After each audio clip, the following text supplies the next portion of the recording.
حدیث نمبر 13 اور اللہ تعالیٰ کا بہت شکر احسان کہ اس نے ہمیں درس حدیث کے حلقات میں بیٹھنے کی توفیق عطا فرمائی. اس نے توفیق دے دی تو وہ یقیناً ہمیں عمل کی توفیق بھی دے گا. تو نیت کرتے ہیں کہ انشاءاللہ تعالیٰ اخلاص کے ساتھ حدیث مبارکہ پڑھنے کے بعد ان پر عمل بھی کریں گے.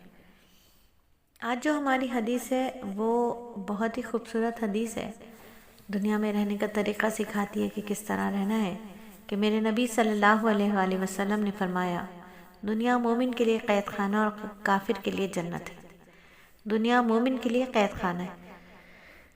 تو دنیا کی جو زندگی ہے نا وہ مومن کے لیے قید خانے کا مطلب کیا ہوا؟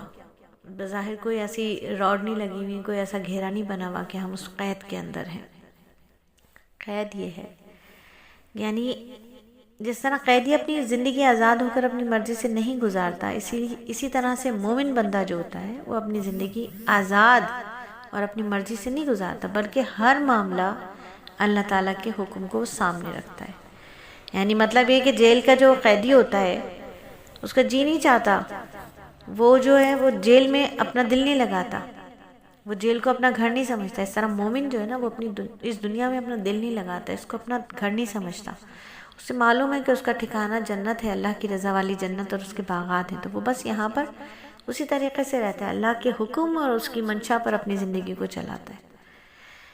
بعض علماء نے تو اس کا مطلب یہ بیان کیا کہ جب مومن جنت میں داخل ہو جائیں گے اور وہاں کی نعمتیں دیکھیں گے تو ان کو یہ دنیا کی جو زندگی ہے نا وہ قید خانہ لگے گی. کہ آئے کیسے قید خانے میں ہم زندگی گزار کر آئیں.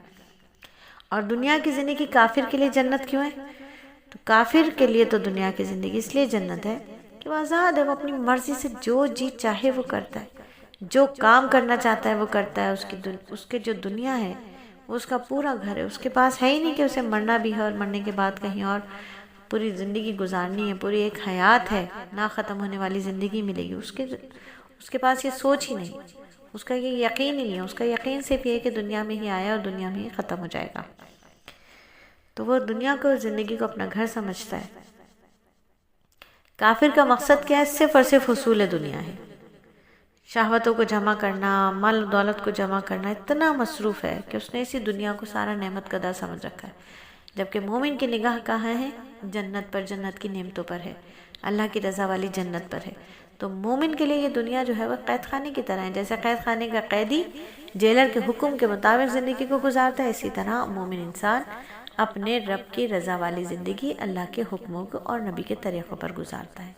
اللہ تعالیٰ مجھے اور آپ کو، ہم سب کو دنیا کی محبت سے عاری کر دے اور اللہ رب العزت ہمارے دلوں کے اندر آخرت کی محبت، آخرت کی زندگی سے پیار جگمگا دے، تاکہ ہم یہاں وہی کھیتی اگائیں جو ہمیں بہترین طریقے سے کاٹنی ہے.